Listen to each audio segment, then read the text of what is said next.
Ela colocou o prato na mesa com aquela delicadeza calculada de quem sabe exatamente o que está fazendo e olhou para mim com um sorriso que não chegava aos olhos, sorriso de inventário, do tipo que avalia quanto você vale e já chegou a uma conclusão antes de você abrir a boca.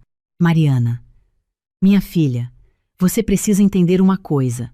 Essa casa tem uma ordem que funcionou por 40 anos sem você e vai continuar funcionando quando você não estiver mais aqui.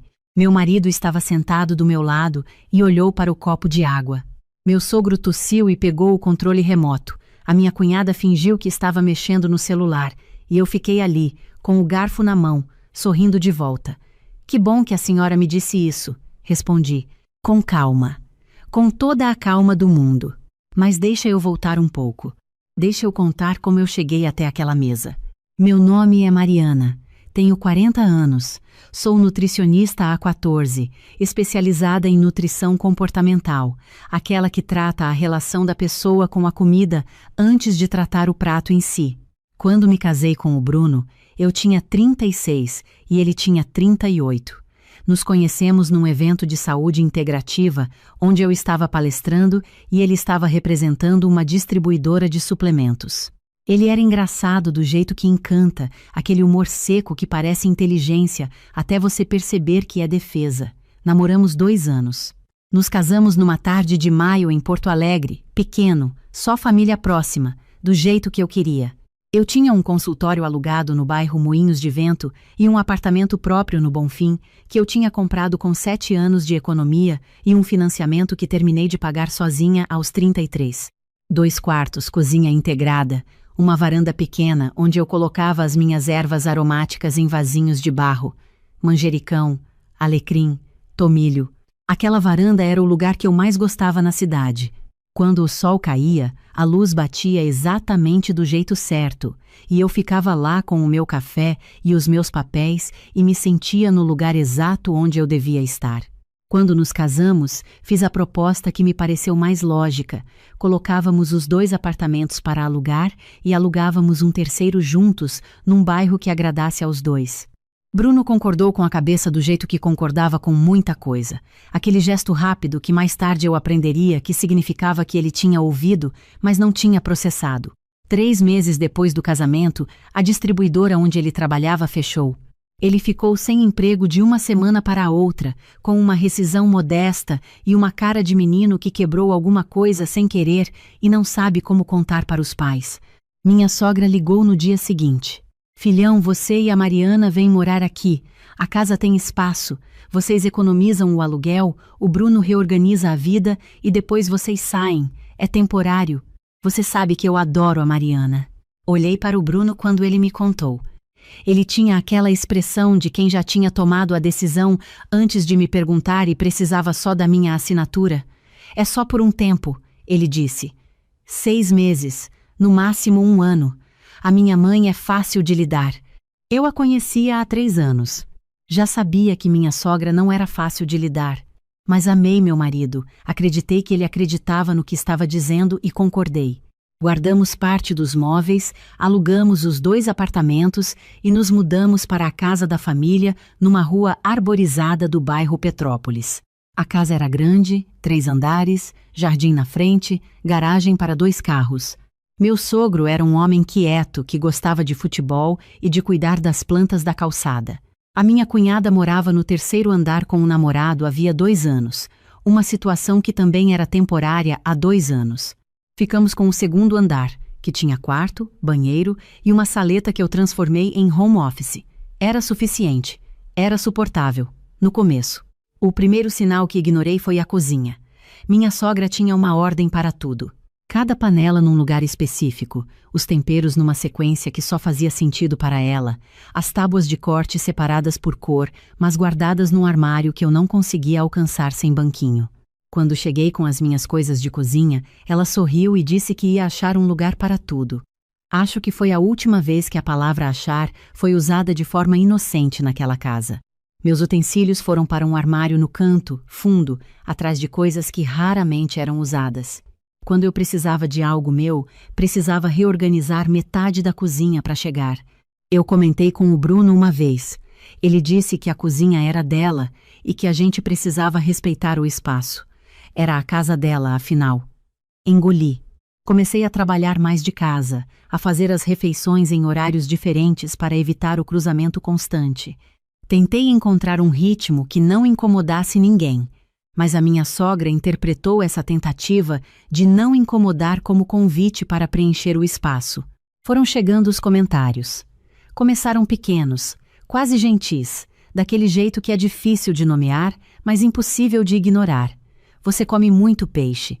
Não tem cheiro demais? Dito sorrindo, passando por mim na cozinha. Mariana, você ainda vai atender pacientes de casa? Isso não fica estranho para eles? Dito com uma sobrancelha levantada. Uma vez, no domingo, na frente do sogro e do cunhado que tinha vindo almoçar, ela disse: nutricionista é aquela que fica mandando as pessoas pararem de comer bolo, né? Riu. Todo mundo riu. Bruno deu uma risadinha de canto. Eu sorri e não disse nada. Naquela noite eu disse para o Bruno que o comentário tinha me constrangido. Ele ficou olhando para o teto por um segundo e respondeu: você sabe como ela é. Ela não quis ofender. Aprendi a saber como ela era. Aprendi também que essa frase, você sabe como ela é, funcionava na família como uma senha universal que cancelava qualquer reclamação legítima. Aprendi a engolir quando ela reorganizou o meu home office sem avisar porque queria mostrar o espaço para uma amiga que estava pensando em fazer o mesmo no próprio apartamento. Aprendi a engolir quando ela comentou, de passagem, que eu parecia cansada e perguntou se eu estava dormindo bem, com aquele tom de quem está fazendo um diagnóstico e não uma pergunta. Aprendi a engolir quando, num almoço de família, ela me apresentou para uma prima distante como a esposa do Bruno, aquela que cuida da alimentação, como se o que eu fizesse fosse uma extensão do que eu era para o filho dela e não uma profissão com 14 anos, título de especialista e uma carteira de pacientes que crescia todo mês. O que ninguém sabia, nem o Bruno, era que enquanto eu engolia, eu estava construindo alguma coisa, mas vou chegar lá. O ponto que mudou tudo não foi grande. Foi pequeno, como costumam ser os pontos que mudam tudo. Foi uma terça-feira de manhã, cedo, quando eu desci para buscar água antes de começar a trabalhar. Minha sogra estava na cozinha com uma mulher que eu não conhecia, as duas tomando café e rindo daquele jeito de quem conversa há tempo. Ela me olhou, sorriu e disse: Mariana, essa é a Daniela, filha da minha amiga Conceição. Trabalha na área de saúde também, não é, Dani? Médica? Respondeu a Daniela com um sorriso que não precisava de contexto para ser entendido. Minha sogra encheu a xícara da Daniela e continuou: é tão bom quando os filhos ficam perto da gente, não é? O Bruno sempre foi muito apegado à família. Bebeu o café olhando para mim por cima da borda da xícara. Voltei para o meu quarto com a água. Fechei a porta. Fiquei sentada na cadeira do computador por uns 5 minutos sem abrir nada. Depois abri. Não a pasta de trabalho. Abri o extrato do banco. Existe uma coisa sobre mim que o Bruno sabia superficialmente, da mesma forma que ele sabia o nome da minha melhor amiga e o nome do livro que eu estava lendo, que é dizer, ele sabia sem realmente saber. Em 2019, 2 anos antes de nos casarmos, eu comecei a criar conteúdo online sobre nutrição comportamental, não como influenciadora, não com dancinhas nem com frases motivacionais. Comecei com textos longos numa plataforma pequena. Depois vieram os primeiros cursos gravados. Um sobre compulsão alimentar. Um sobre como montar uma rotina alimentar que sobrevive ao estresse. Um sobre a relação entre sono e escolhas alimentares, um tema que eu estudava há anos e que descobri que ressoava em muita gente que nunca teria acesso a um consultório particular. Nos primeiros 2 anos, era uma renda complementar, pequena mas consistente. No 3º ano, começou a crescer de um jeito que eu não tinha planejado. Uma parceria com uma plataforma educacional grande multiplicou o alcance de um dos cursos. O de compulsão alimentar chegou a 40 mil alunos em 4 meses. Comecei a contratar uma assistente, depois uma designer para os materiais, depois uma profissional de tráfego. Montei uma empresa pequena, a Nutrir de Dentro, com CNPJ no meu nome e na minha conta. O Bruno sabia que eu tinha uns cursos online. Perguntou uma vez quanto eu ganhava com isso, E quando eu comecei a explicar, ele recebeu uma mensagem do trabalho e disse: "Depois você me conta", e o depois nunca chegou. Em 2022, uma plataforma de educação em saúde baseada em São Paulo entrou em contato. Queriam adquirir a biblioteca de cursos da Nutrir de Dentro e incorporar ao catálogo deles. As negociações levaram 6 meses. Assinei o contrato em março. O valor caiu na minha conta em abril, 2 meses antes daquela terça-feira na cozinha. R. 1.180.000, 1,18. Na minha conta, no meu CNPJ, com meu CPF. Fiquei olhando para o extrato naquela manhã e pensei no sorriso da Daniela e na xícara de café e na frase "o Bruno sempre foi muito apegado à família" e senti algo se assentar dentro de mim. Não raiva, clareza. É diferente. A raiva te faz querer dizer alguma coisa. A clareza te faz saber exatamente o que fazer. Naquela semana, comecei a pesquisar imóveis. Não em Porto Alegre. Porto Alegre tinha a casa da minha sogra, tinha as ruas onde eu encontraria o Bruno quando fosse buscar alguma coisa, tinha uma memória em cada esquina que eu não queria carregar. Abri o computador depois que o Bruno dormia e fui olhando. Curitiba, Joinville, Balneário Camboriú. Fui afunilando. Eu queria uma cidade com uma cena de saúde ativa, onde eu pudesse retomar o consultório presencial um dia se quisesse. Queria ficar no sul porque o sul era meu ritmo. Queria uma varanda. Isso não era negociável. Florianópolis apareceu numa busca de quinta-feira à noite. Bairro Trindade, perto da UFSC, com vida de bairro, comércio na rua, o tipo de vizinhança onde você reconhece o rosto do padeiro. Apartamento no 4º andar, 2 quartos, cozinha com bancada de pedra escura, varanda com vista para o morro. 1,5 metro de profundidade de varanda, aquilo que o anúncio chamava de área de convivência e que eu já estava chamando de meu. O preço era de R$ 910.000, abaixo do que eu tinha. Mandei mensagem para a corretora às 11 da noite. Ela respondeu às 11h30. Agendamos visita para a quinta-feira seguinte. Disse para o Bruno que ia a Floripa ver uma paciente que tinha pedido atendimento presencial e que ia aproveitar para visitar a Renata, minha amiga de faculdade que morava lá há 5 anos. Ele disse ótimo, dá um abraço nela, e foi dormir. Não perguntou o endereço da paciente, não perguntou quando eu voltava, não perguntou nada. Já tinha deixado de perguntar coisas sobre o meu trabalho fazia um bom tempo. Era um ruído de fundo gentil, como a Renata descreveu quando contei para ela 1 mês depois. Só que a Renata disse com ironia e eu entendi que ela estava certa. O apartamento era melhor do que o anúncio. O sol da tarde entrava pela varanda e fazia listras de luz no piso de madeira clara. A cozinha tinha uma janela que dava para um pátio interno com uma figueira que o próprio prédio havia plantado quando foi construído.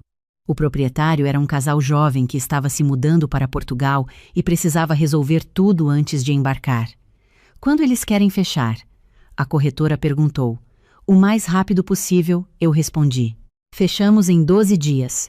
Escritura, financiamento dos 20% restantes num banco onde eu já tinha relacionamento, registro, tudo no meu nome, CPF da Mariana, endereço da Mariana, apartamento da Mariana. Voltei para Porto Alegre. Continuei tudo igual. Desci para o café da manhã, trabalhei no home office, atendi pacientes, jantei com a família.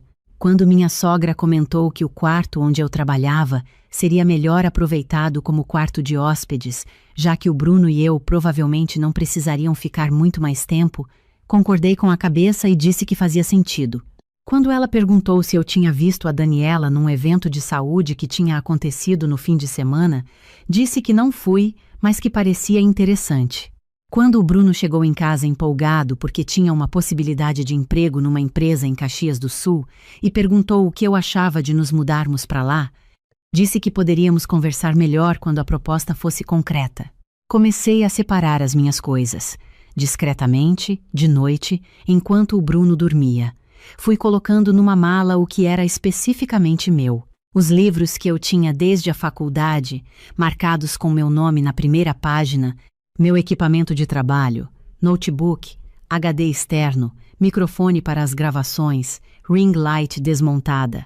Minhas plantas, que tinham migrado da varanda do Bonfim para uma prateleira no quarto, porque minha sogra havia dito que o quintal já estava cheio de coisas. 17 plantas. Algumas eu tinha há 6 anos. Um cacto que o meu pai tinha me dado quando me formei. Uma costela de Adão que eu tinha resgatado de um escritório que estava fechando. Embrulhei cada uma com papel craft comprado discretamente numa papelaria perto do consultório. Meu equipamento de cozinha tinha fita crepe com meu nome desde o 2º mês naquela casa, um hábito que criei depois que o meu ralador de gengibre japonês desapareceu e reapareceu 3 meses depois no armário da minha cunhada. Cada tigela, cada espátula de silicone, cada forma de bolo que eu tinha trazido do apartamento do Bonfim estava marcado. Na hora de separar, não tive dúvida sobre o que era meu. O sofá do nosso quarto era meu. Tinha comprado 2 meses depois do casamento porque o que estava lá era antigo e estava cedendo no meio. Paguei no cartão, estava na fatura do meu cartão no mês de agosto daquele ano. O criado mudo da minha beira de cama era meu. Tinha comprado num brechó em Santa Teresa, numa viagem ao Rio, antes de conhecer o Bruno. A luminária de chão do home office era minha. A impressora era minha. O Bruno tinha coisas suas, claro. Suas roupas, seus livros de engenharia, a bicicleta que usava raramente, os equipamentos de som que ficavam na sala. Não toquei em nada que não fosse meu.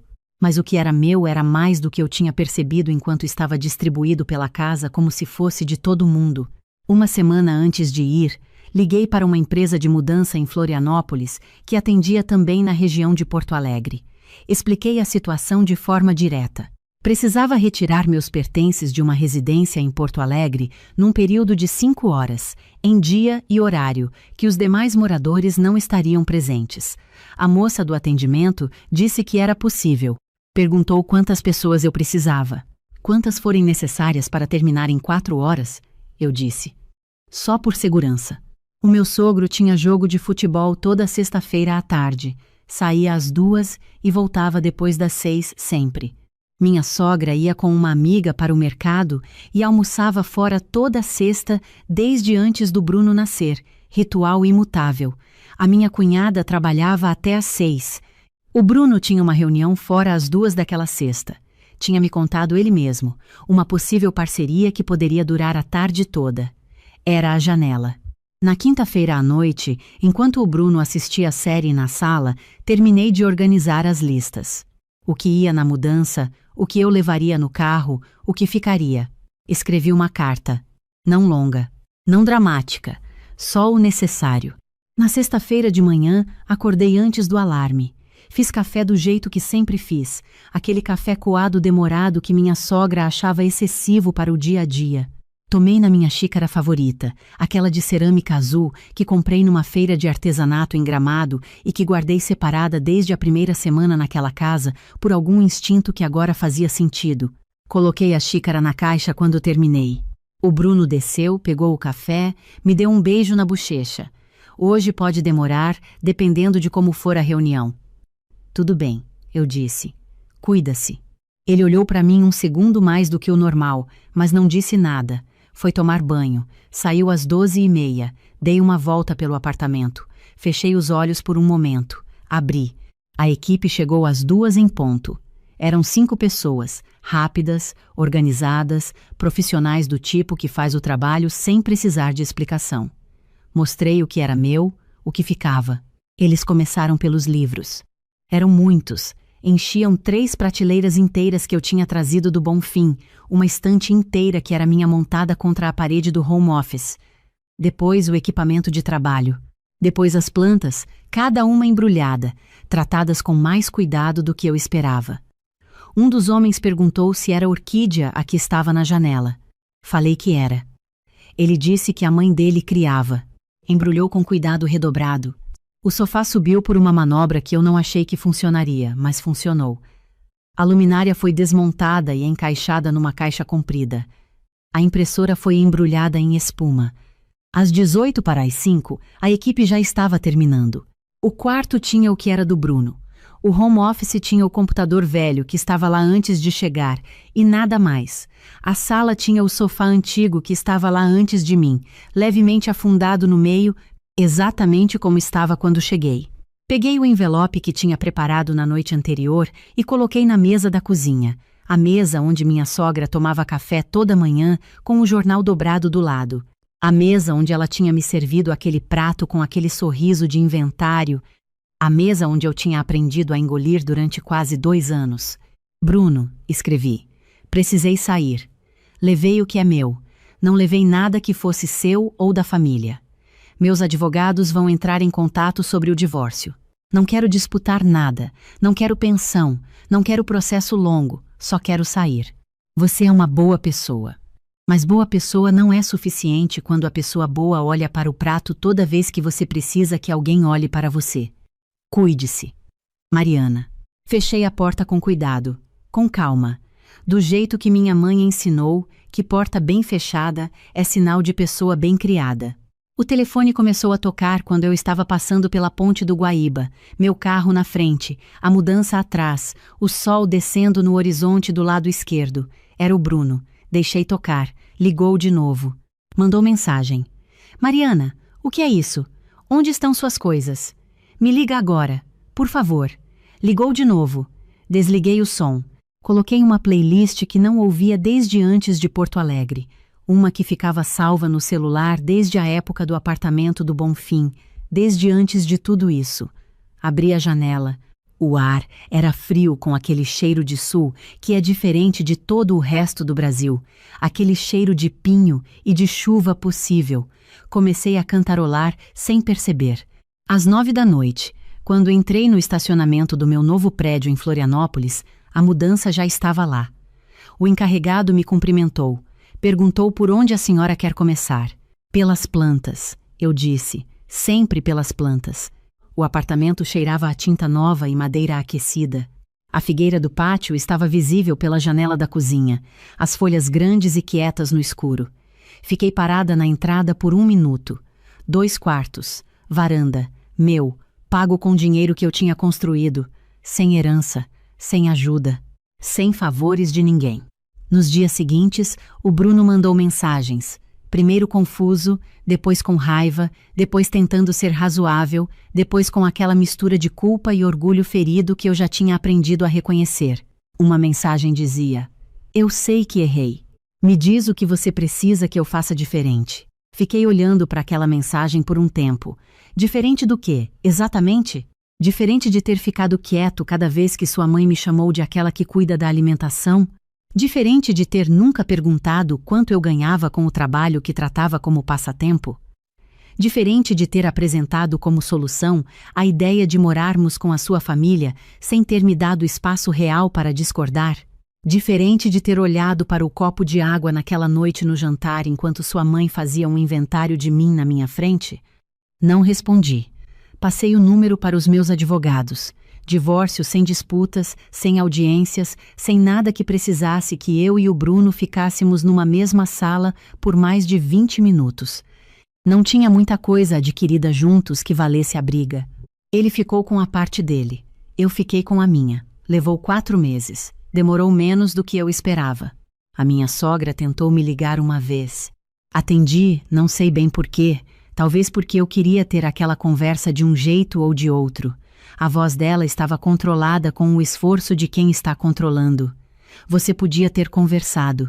Podia ter dado uma chance para resolver. Tem coisas que não se fazem assim, sem aviso, sem explicação. Eu ouvi tudo. Depois disse com cuidado. A senhora me disse que essa casa tinha uma ordem que funcionava antes de mim e que ia continuar funcionando quando eu não estivesse mais. Então funcionou, né? Ela ficou quieta por 1 segundo. Você está sendo injusta, ela disse. Pode ser, respondi. Mas estou sendo injusta no meu apartamento, na minha varanda, com as minhas plantas. Obrigada por tudo, disse. Cuide-se. Desliguei. Bloqueei o número na sequência. Bloqueei o número da minha cunhada. Bloqueei uma tia do Bruno que eu sabia que ia ligar porque essa tia ligava para tudo. Troquei de número 2 semanas depois. Refiz o consultório online com mais foco. Com a aquisição da plataforma, eu tinha saído do acordo com uma cláusula de não competição de 18 meses para cursos gravados na mesma área, mas nada impedia consultas, mentorias, grupos fechados. Montei um programa mensal para mulheres em processos de transição de vida, o tipo de programa que cuida da alimentação, mas que sabe que alimentação nunca é só sobre comida. Encheu em 3 dias. Abri uma segunda turma. Encheu também. Reformei a cozinha. Escolhi uma cor que chamam de verde salva, aquele verde cinzento que muda dependendo da luz, que de manhã parece frio e de tarde fica quente. Uma cor que eu tinha no caderno de ideias de apartamento desde os meus 20 e poucos anos e nunca tinha usado porque sempre tinha alguém para consultar, para negociar, para convencer. Dessa vez, não tinha. Escolhi a cor, marquei o pintor, esperei secar e gostei tanto que fiquei na cozinha por 1 hora só sentada na bancada tomando chá e olhando para a parede. Coloquei os quadros tortos. Não intencionalmente tortos, mas do jeito que ficam quando você os pendura sozinha sem nível, 1 centímetro para um lado ou para o outro, e decide que está bom assim. Comprei um abajur enorme para o canto da sala, daqueles de palha trançada que fazem uma luz dourada à noite, e decidi que era o móvel mais bonito que eu já tinha tido. Trouxe o cacto do meu pai para um lugar de destaque na varanda. A costela de Adão foi para perto da janela da cozinha, onde cresce mais rápido do que eu esperava.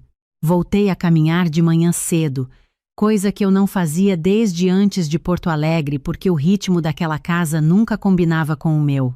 Em Florianópolis, saio às 6h30 pela Trindade. Tem uma padaria que abre às 6 que faz um pão de queijo de frigideira, que é, objetivamente, a melhor coisa que existe nessa cidade. Compro 2, como na calçada. Vejo os universitários que moram perto da UFSC começando o dia, e me sinto no lugar certo pela primeira vez em muito tempo. Encontrei o Bruno uma vez, por acaso, num sábado que eu tinha ido a Porto Alegre para um evento de nutrição. Estava numa livraria do bairro Moinhos de Vento, procurando um livro que a Renata tinha recomendado.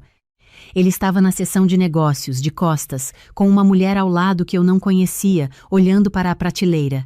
Se virou quando estava chegando no caixa e nossos olhos se encontraram por 1 segundo. Ele ficou sem cor. Eu senti o coração fazer um movimento que não era saudade, não era raiva, era mais aquele estranhamento de encontrar alguém que você conhecia bem e perceber que são 2 estranhos. Sorri. O tipo de sorriso que aparece quando você está leve. Virei a cabeça, terminei de pagar, saí. Na calçada, a Renata me esperava com 2 cafés. Você encontrou ele ali dentro, ela disse, não perguntando. Encontrei. E? Nada. Sorri e saí. Ela ficou me olhando por 1 segundo e deu uma risada. Você ficou bem mesmo, disse ela. Fiquei, respondi. Às vezes pessoas me perguntam se eu acho que deveria ter tentado mais, se deveria ter confrontado mais diretamente, se deveria ter dado mais uma chance, mais uma conversa, mais um espaço para as coisas mudarem. Ouço a pergunta com atenção porque é uma pergunta honesta, feita por pessoas que vivem situações parecidas e precisam saber se vale a pena ficar. Respondi a cada uma delas e vou responder de novo. Eu tentei conversar, várias vezes, em noites deitada na cama, com voz calma, sem acusação, com o esforço genuíno de quem quer resolver e não vencer. Cada vez que eu disse que algo tinha me magoado, recebi uma variação de você precisa entender como ela é. Cada vez que eu esperei que meu marido me defendesse, ele olhou para o copo de água. Cada vez que eu levantei um limite, fui chamada de difícil. Cada vez que pedi para ser tratada como parte da família, fui tratada como hóspede educada. Não exagerei, só aprendi mais tarde do que devia que você não conserta uma casa que não é sua reorganizando o armário. Conserta quando você vai embora e leva as suas coisas. A minha sogra me chamou de hóspede achando que era um golpe. Não era, era uma permissão. Hóspede vai embora quando decide ir. Hóspede fecha a mala e agradece pela estada. Hóspede não tem obrigação de permanecer onde não é bem-vinda. O que ela não contou na conta é que eu ia levar o que era meu quando fosse e que eu tinha muito mais do que ela calculou. Tem uma coisa que aprendi nesses 2 anos que eu não aprendi em nenhum livro de nutrição, em nenhuma pós-graduação, em nenhuma supervisão clínica. Aprendi que existe uma diferença entre suportar e construir. Eu suportei naquela casa porque estava construindo fora dela. Cada mês que eu engolia um comentário, cada noite que eu fechava a porta do home office e abria o notebook, cada curso gravado, cada aluna atendida, cada investimento feito em silêncio era um tijolo num lugar que a minha sogra nunca ia pisar, porque ela nunca ia saber que existia até o dia em que não precisasse mais existir em segredo. Hoje acordo toda manhã na minha cama, com a cortina aberta porque eu gosto e porque não tem ninguém para reclamar que entra a luz cedo demais. Tomo o café no ritmo que quero. Trabalho os horários que fazem sentido para o meu corpo, que é de manhã cedo e fim de tarde, com uma pausa longa no meio do dia para caminhar ou só ficar na varanda, sem fazer nada de produtivo. Recebo as minhas alunas com mais presença do que tinha há 2 anos. Cobro o que o meu trabalho vale e não peço desculpa por isso. Uso parte do que sobrou do dinheiro da plataforma para investir em negócios pequenos de mulheres que conheço ou que encontro pelo trabalho. Uma nutricionista recém-formada em Pelotas que tinha um projeto de atendimento para mulheres em vulnerabilidade alimentar e só precisava de capital inicial para montar a estrutura online. Uma terapeuta em Natal que tinha um programa excelente, mas não sabia como colocar no digital.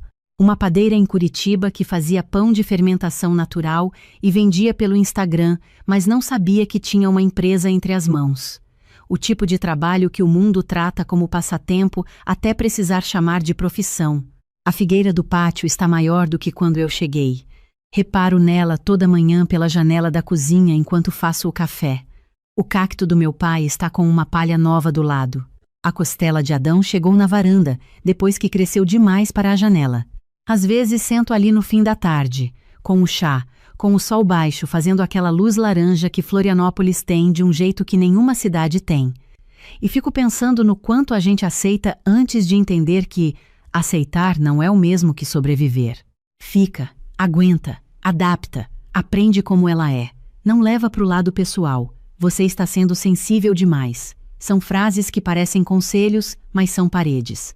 São paredes que a gente começa a construir em volta de si mesma, achando que está se protegendo, mas que vão ficando mais espessas até que a pessoa que você era antes do casamento, antes da casa, antes de todos aqueles jantares de domingo, precisaria de uma planta baixa para se achar.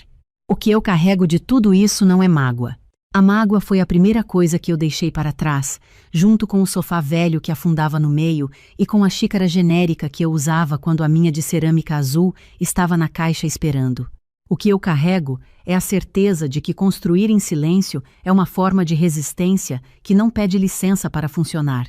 A minha sogra me disse que a casa tinha uma ordem que funcionou por 40 anos. Ela estava certa. A ordem dela funcionou por 40 anos dela. Nunca foi a minha ordem. Nunca foi o meu lar.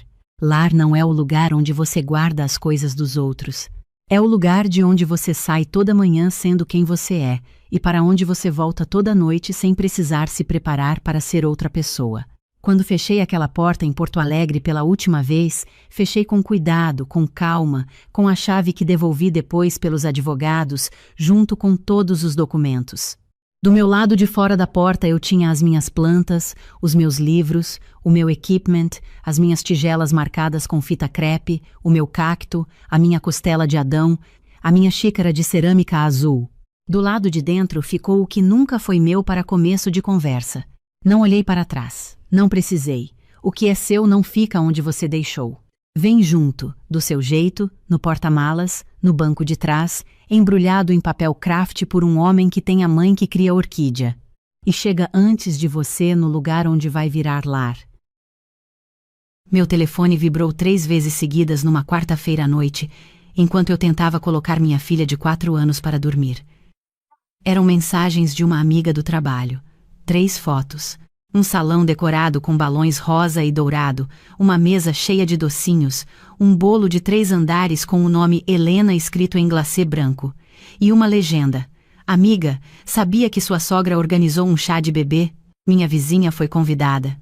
Fiquei sentada na cama da minha filha com o celular na mão, olhando para aquelas fotos enquanto ela adormecia ao meu lado. Eu estava grávida de 7 meses da Helena. Eu não sabia de nenhum chá de bebê. Ninguém tinha me perguntado nada. Liguei para o meu marido, que estava na sala assistindo ao jogo.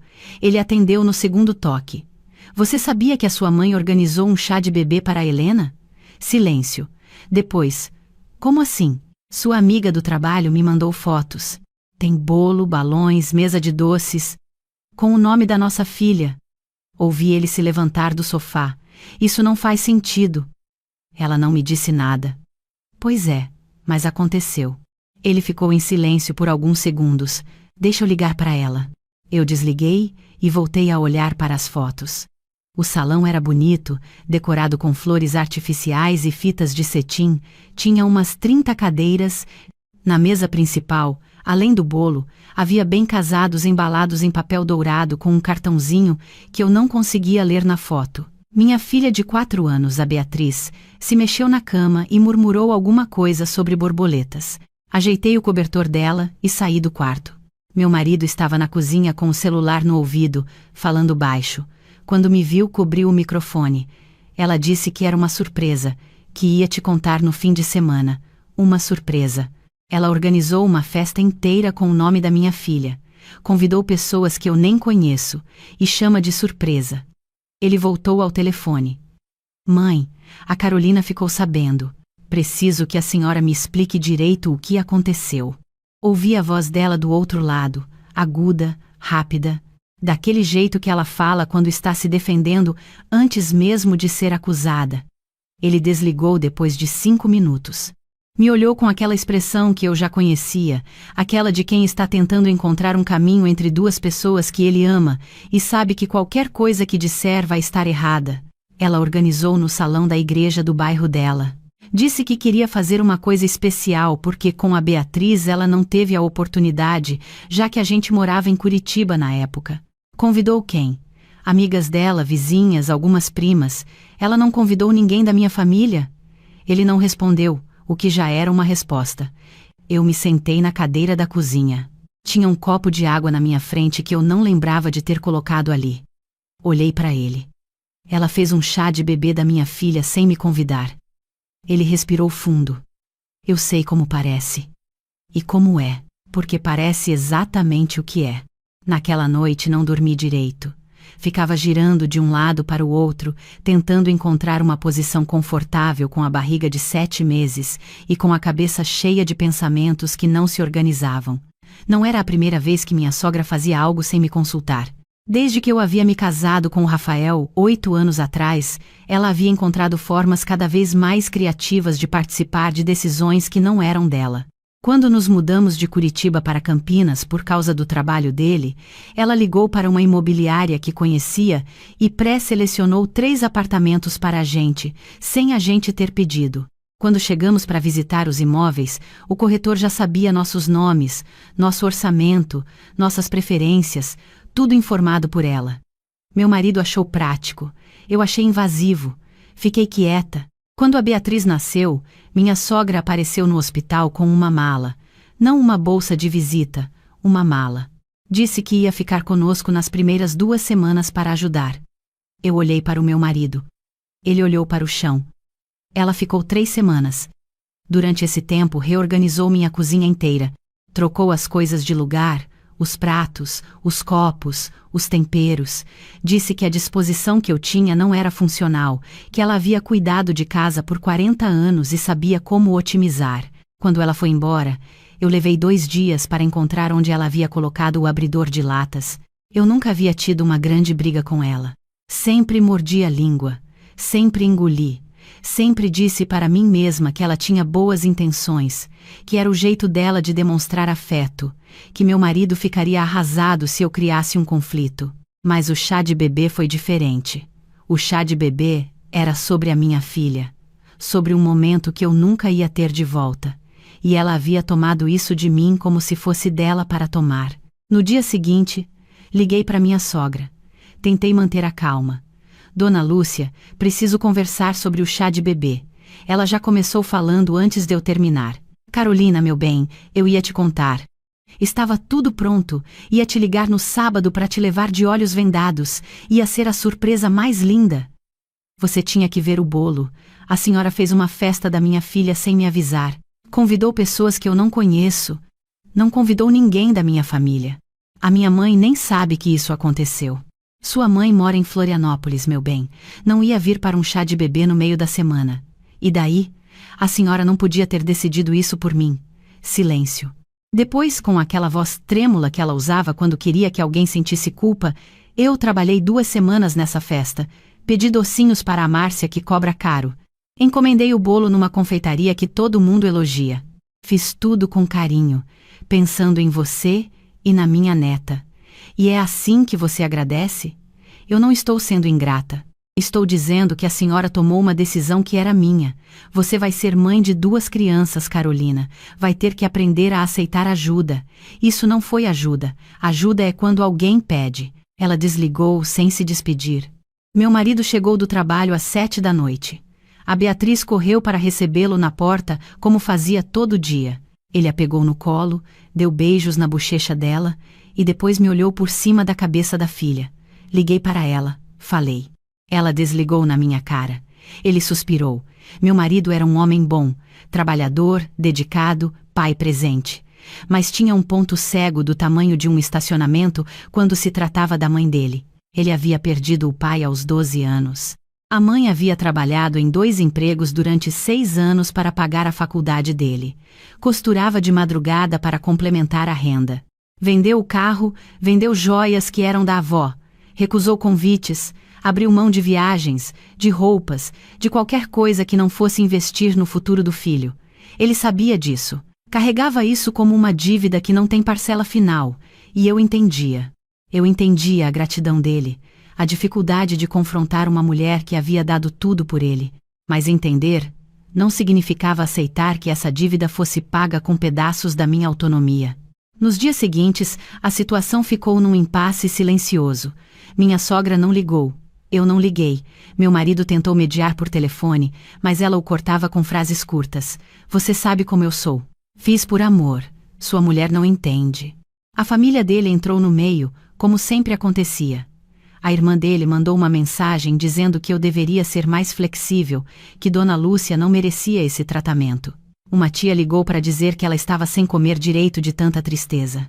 Meu marido me olhava de um jeito que era ao mesmo tempo pedido e aviso. Eu sei que ela errou, mas ela está sofrendo. Ela está sofrendo porque alguém disse não para ela. Isso não é sofrimento, é estranhamento. Ele não respondeu. 2 semanas depois, numa sexta-feira à tarde, eu estava saindo do mercado com a Beatriz quando meu telefone tocou. Era uma mulher que se apresentou como coordenadora de uma escola maternal no bairro da minha sogra, a 40 minutos da nossa casa. Ligava para confirmar a matrícula da Beatriz para o próximo semestre. Parei no meio do estacionamento com as sacolas na mão. Desculpe, que matrícula? A matrícula feita pela avó, a senhora Lúcia. Ela esteve aqui na terça-feira, preencheu o formulário, deixou a documentação da criança e pagou a primeira mensalidade.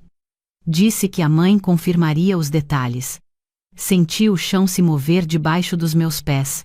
Não foi de forma dramática, foi daquele jeito lento e desorientador de quando você percebe que algo que parecia pequeno é na verdade parte de algo muito maior. Obrigada pelo contato, disse com uma voz que não parecia minha. Vou resolver isso internamente. Coloquei a Beatriz no carro. Ela me olhou com aqueles olhos grandes e castanhos. Mamãe, você está triste? Não, meu amor. Só surpresa. Com o quê? Com uma coisa que a vovó fez.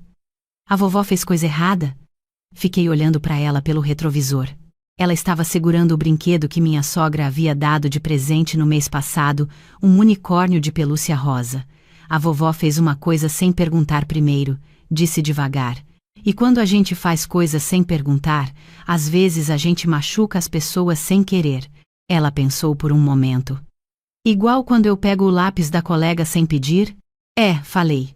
Parecido. Cheguei em casa e liguei para o meu marido. Não esperei ele falar. Sua mãe matriculou a Beatriz numa escola perto da casa dela, sem nos avisar. Pagou a primeira mensalidade. Usou documentos que só ela poderia ter tirado das coisas que ela xerocou quando ficou na nossa casa depois do nascimento. Silêncio longo. Depois, você tem certeza? A escola ligou para confirmar. Ele ficou quieto por tanto tempo que achei que a ligação havia caído. Isso ela não deveria ter feito, ele disse finalmente, com uma voz diferente da que eu estava acostumada a ouvir, uma voz que não estava tentando mediar, que estava registrando a gravidade do que aconteceu. Quando ele chegou em casa naquela noite, sentamos na mesa da cozinha depois que a Beatriz dormiu. Eu tinha o caderno onde anotava tudo, quando precisava pensar com clareza. Havia feito uma lista.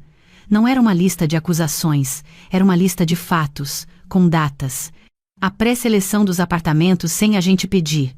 A mala no hospital. A cozinha reorganizada. As opiniões sobre o nome da Helena, sobre o pediatra, sobre o obstetra, sobre a cor do quarto do bebê, o chá de bebê, sem meu conhecimento. E agora a matrícula da Beatriz numa escola a 40 minutos da nossa casa, perto da casa dela. Ele leu tudo em silêncio, depois encostou a cabeça na mão e ficou assim por um tempo. Eu esperei.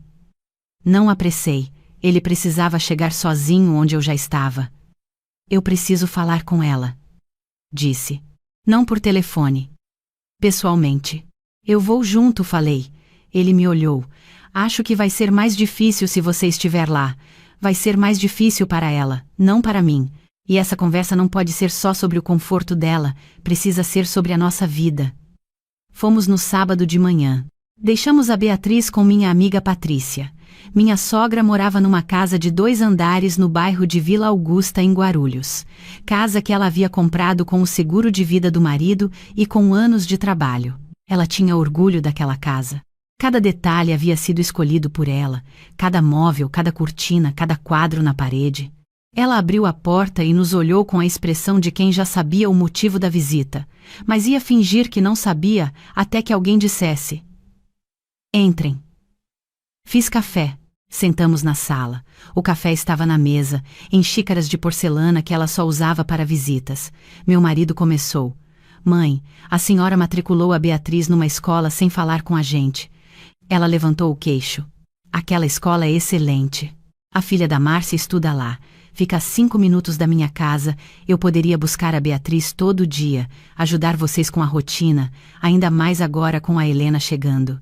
Mas a senhora não perguntou, ele disse. Eu quis facilitar. Vocês estão com tanta coisa para resolver, achei que seria um peso a menos.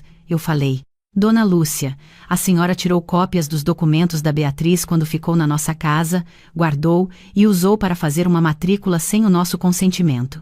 Isso não é ajudar. Ela me olhou. Havia algo nos olhos dela que eu tinha dificuldade de decifrar. Às vezes parecia genuína preocupação, outras vezes parecia algo mais parecido com controle disfarçado de afeto. Eu sou a avó daquela menina. Eu tenho direito de me preocupar com a educação dela. A senhora tem direito de se preocupar. Não tem direito de decidir. Ela virou para o meu marido. Rafael, você vai deixar ela falar assim comigo? Ele respirou fundo. Aquele momento durou talvez 3 segundos, mas eu sabia que era o momento que definia tudo. Se ele recuasse, se pedisse calma, se sugerisse que a gente conversasse depois, eu saberia que nada ia mudar. Que eu continuaria vivendo naquele espaço apertado, entre o que eu queria e o que a mãe dele permitia. Mãe, a Carolina está certa. Ela olhou para ele como se ele tivesse falado em outro idioma. A senhora não pode matricular a nossa filha numa escola sem perguntar. Não pode organizar festas sem avisar. Não pode entrar nas nossas decisões como se fossem suas. Eu faço tudo por vocês. A senhora faz, mas faz sem perguntar se a gente quer. E quando alguém faz coisas por você sem perguntar se você quer, não é carinho, é controle. Ela se levantou. Os olhos estavam molhados, mas a postura era rígida. Eu criei você sozinha. Abri mão de tudo para você ter o que tem. E agora você me trata como se eu fosse uma intrusa. A senhora não é intrusa, ele disse, a voz firme, mas não agressiva. A senhora é minha mãe, e eu amo a senhora. Mas minha família agora são a Carolina, a Beatriz e a Helena que está chegando.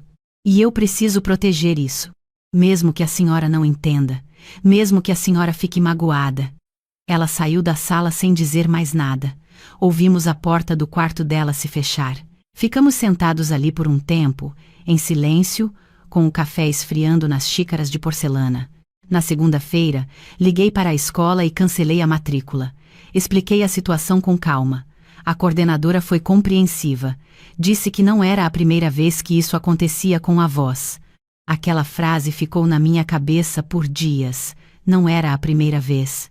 Quantas mulheres estavam vivendo a mesma coisa que eu?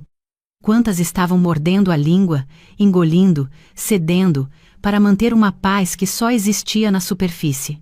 Minha sogra ficou sem falar comigo por 1 mês. Com o Rafael mandava mensagens curtas e secas. Estou bem, não precisa se preocupar. A irmã dele me ligou para dizer que eu havia destruído a família. Que Dona Lúcia não comia direito, não dormia, chorava toda noite. A culpa era minha, claro, sempre era. Meu marido ficou num lugar difícil, mas dessa vez não me pediu para ceder. Não sugeriu que eu ligasse para ela, que eu fosse a primeira a estender a mão. Ele estava aprendendo algo que talvez ninguém tivesse ensinado a ele antes. Que é possível amar alguém e, ao mesmo tempo, dizer que o comportamento dessa pessoa precisa mudar. A Helena nasceu num dia de chuva, em agosto, no Hospital São Luís. Foi um parto tranquilo. Minha mãe veio de Florianópolis e ficou numa pousada perto do hospital. Minha sogra foi avisada por mensagem. Não veio ao hospital no primeiro dia. Veio no segundo, sozinha, com um embrulho pequeno, um sapatinho de crochê que ela havia feito à mão, branco com detalhes amarelos. Cada ponto minúsculo feito com agulha fina, daquele jeito que só quem aprendeu a fazer de verdade sabe. Ela entrou no quarto, olhou para a Helena no meu colo, e pela primeira vez desde que eu a conhecia, não disse nada sobre como eu estava segurando o bebê, sobre a temperatura do quarto, sobre a roupa que eu havia escolhido. Ela só olhou. Posso pegar ela? Pode. Ela segurou a Helena com aquelas mãos que sabiam segurar bebê, que haviam segurado meu marido 38 anos atrás, que haviam costurado de madrugada para pagar a faculdade dele. Ela olhou para a neta por um tempo longo. Depois disse, sem me olhar: eu não sei fazer as coisas pela metade. Nunca soube. Quando eu amo, eu entro inteira. Acho que às vezes entro demais. Fiquei em silêncio, porque senti que ela ainda não havia terminado. O pai do Rafael morreu e me deixou com um menino de 12 anos e uma casa para pagar. Eu precisei resolver tudo sozinha. Ninguém me perguntava se eu queria ajuda. Eu simplesmente fazia, e funcionava. Fiz tanto tempo assim, que esqueci que nem todo mundo precisa que eu resolva as coisas. Ela olhou para mim. Não estou pedindo desculpa porque não sei se consigo mudar completamente, mas estou tentando entender. Eu poderia ter dito muitas coisas naquele momento. Poderia ter enumerado todas as vezes em que ela havia ultrapassado o limite, todas as noites em que eu havia chorado de frustração no banheiro, todas as discussões com o meu marido que existiam por causa dela, mas olhei para aquela mulher segurando a minha filha com um sapatinho de crochê feito à mão e entendi que aquilo não era rendição, era o máximo que ela conseguia oferecer naquele momento. E eu podia aceitar o máximo sem exigir o impossível. Obrigada por vir, disse. E obrigada pelo sapatinho. É lindo. Ela fez que sim com a cabeça. Devolveu a Helena para o meu colo e se despediu com um beijo na minha testa. Foi a primeira vez que ela me beijou na testa. Nos meses seguintes as coisas mudaram. Não de uma vez, não completamente, mas mudaram. Minha sogra ainda mandava links de artigos sobre criação de filhos, ainda sugeria médicos e escolas e roupas. Mas perguntava antes de agir, ligava antes de aparecer. Dizia o que você acha. Antes de decidir. Não era perfeito. Às vezes ela escorregava. Uma vez comprou um móvel para o quarto da Helena sem avisar. Quando percebeu o que tinha feito, ligou no mesmo dia. Comprei uma cômoda que vi em promoção. Sei que deveria ter perguntado. Se vocês não quiserem, eu devolvo. Eu olhei para o meu marido. Ele olhou para mim. Manda a foto, falei para ela. A cômoda era bonita. Branca, com puxadores de madeira natural. Combinava com o quarto. Pode trazer, disse, mas da próxima vez, manda a foto antes de comprar. Combinado, ela disse, e eu quase consegui ouvir o alívio na voz dela. Meu marido foi aprendendo a navegar aquele espaço entre ser filho e ser marido. Não era fácil para ele. Às vezes eu via que ele sentia culpa por ter confrontado a mãe, que se perguntava se havia sido duro demais, se havia magoado quem não merecia ser magoada. Mas ele não voltou atrás, e toda vez que precisava dizer não para ela, dizia com mais naturalidade, com menos medo. A Beatriz fez 5 anos. Fizemos a festa no nosso apartamento como eu gostava. 30 pessoas, bolo de morango que era o favorito dela, decoração de borboletas que ela havia pedido. Minha sogra veio. Trouxe um presente embrulhado com papel lilás e uma fita prateada. Uma boneca de pano feita à mão, com olhos de botão e cabelo de lã castanha, parecida com a Beatriz. Ela tinha costurado à mão todos os detalhes, o vestidinho florido, os sapatinhos de feltro, a bolsinha minúscula com um coração bordado. A Beatriz abraçou a boneca e não largou a festa inteira. Minha sogra ficou a tarde toda. Não fez nenhum comentário sobre a decoração, sobre a comida, sobre a organização. Numa hora se aproximou de mim na cozinha enquanto eu cortava o segundo bolo. Ficou bonita a festa, disse. Obrigada. Ela hesitou. Depois. Você é uma boa mãe, Carolina. As meninas têm sorte. Fiquei parada com a faca na mão, olhando para ela. Era a primeira vez em 8 anos que ela me dizia algo assim sem acrescentar um mas. Sem um mas você poderia. Sem um mas seria melhor se, sem nenhum complemento que transformasse o elogio em sugestão disfarçada. A senhora também é. Respondi. E era verdade. Numa noite, umas semanas depois, eu estava dando banho na Beatriz, enquanto a Helena engatinhava no tapete do banheiro, tentando pegar um patinho de borracha que ela adorava. A Beatriz estava fazendo espuma no cabelo, e me olhou com aquela seriedade que crianças de 5 anos às vezes têm, como se estivessem a ponto de dizer algo que pensaram por muito tempo. Mamãe, por que você briga com a vovó? Eu não brigo com a vovó, meu amor. Então por que ela ficou sem vir aqui bastante tempo? Pensei, antes de responder, porque eu precisei dizer para ela que algumas coisas são nossas para decidir. E às vezes, quando a gente diz isso, a outra pessoa fica triste por um tempo, mas depois melhora? Está melhorando. Ela pensou de novo, passando espuma de uma mão para a outra. Acho que é bom você falar o que pensa, mamãe. Sabe por quê? A Helena parou de perseguir o patinho e ficou olhando para a irmã, como se também quisesse ouvir a resposta. Porque quando você não fala, fica com uma cara triste, e quando você fala, mesmo que a vovó fique brava, depois você fica com a cara normal. Fiquei olhando para ela com o copo de água parado no ar. Tinha 5 anos. 5 anos e já tinha entendido algo que eu passei uma vida inteira demorando para aprender. Que o custo de guardar tudo dentro é maior do que o custo de dizer em voz alta. Que a paz de quem engole não é paz, é apenas silêncio com peso. Terminei o banho, sequei as duas, coloquei pijamas, escovei dentes, li uma história. Quando apaguei a luz do quarto da Beatriz, ela já estava abraçada com a boneca de pano que a avó havia feito, aquela de olhos de botão e cabelo de lã. A Helena já dormia no berço ao lado. Fiquei na porta por um instante, olhando para as duas no escuro, ouvindo a respiração leve de crianças dormindo, sentindo aquele silêncio que não pesava nada. Fui para a sala. Meu marido estava no sofá lendo alguma coisa no tablet. Quando me viu, tirou os óculos. Dormiram? Dormiram. Sentei ao lado dele. Ele passou o braço pelos meus ombros, daquele jeito automático de quem faz isso há tantos anos que já virou gesto natural. Sua filha me disse uma coisa agora. Falei. O que foi? Que quando eu guardo as coisas fico com cara triste. E quando eu falo, fico com a cara normal. Ele riu baixinho. Ela é esperta demais para a idade. Ela é. Concordei. E estava pensando em outra coisa. No quê? Em como eu passei anos achando que dizer não era egoísmo, que pedir respeito era criar problema, que manter a paz significava ficar quieta. Ele me olhou. E agora? Agora eu sei que a paz que eu mantinha não era minha, era de todo mundo menos minha. Ele ficou em silêncio por um momento, depois disse: eu demorei para entender isso. Me desculpa por ter demorado. Eu sei. Mas você chegou. Aquele apartamento era nosso. Cada móvel escolhido por nós. Cada detalhe pensado por nós. O quarto das meninas com as borboletas na parede que a Beatriz havia pedido e que eu havia colado uma por uma numa tarde de domingo.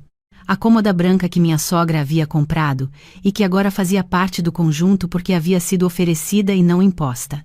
O sapatinho de crochê da Helena, guardado na gaveta da memória, ao lado da pulseirinha da maternidade e da primeira foto. Não sei se minha sogra mudou por completo. Acho que pessoas de 60 e poucos anos não mudam por completo, e talvez não precisem. O que mudou foi o espaço entre nós. Antes era um espaço invadido, onde ela entrava sem bater e eu recuava sem reclamar. Agora era um espaço negociado, com portas que se abriam quando alguém batia e se fechavam quando precisavam se fechar. Não era perfeito. Era honesto. E honesto, eu descobri, é mais sustentável do que perfeito. Dizem que mulher de 40 anos já deveria ter resolvido essas questões, já deveria saber se posicionar, já deveria ter a firmeza que o mundo espera de quem já viveu o suficiente. Talvez, mas também é verdade que algumas lições só aparecem quando a vida coloca alguém na sua frente que testa exatamente o limite que você ainda não sabia que precisava impor. E às vezes quem te mostra isso com mais clareza é uma menina de 5 anos com espuma no cabelo, que traduz em 2 frases simples o que você levou anos para articular. Eu não me arrependo de nenhum limite que tracei. Me arrependo do tempo que levei para traçar.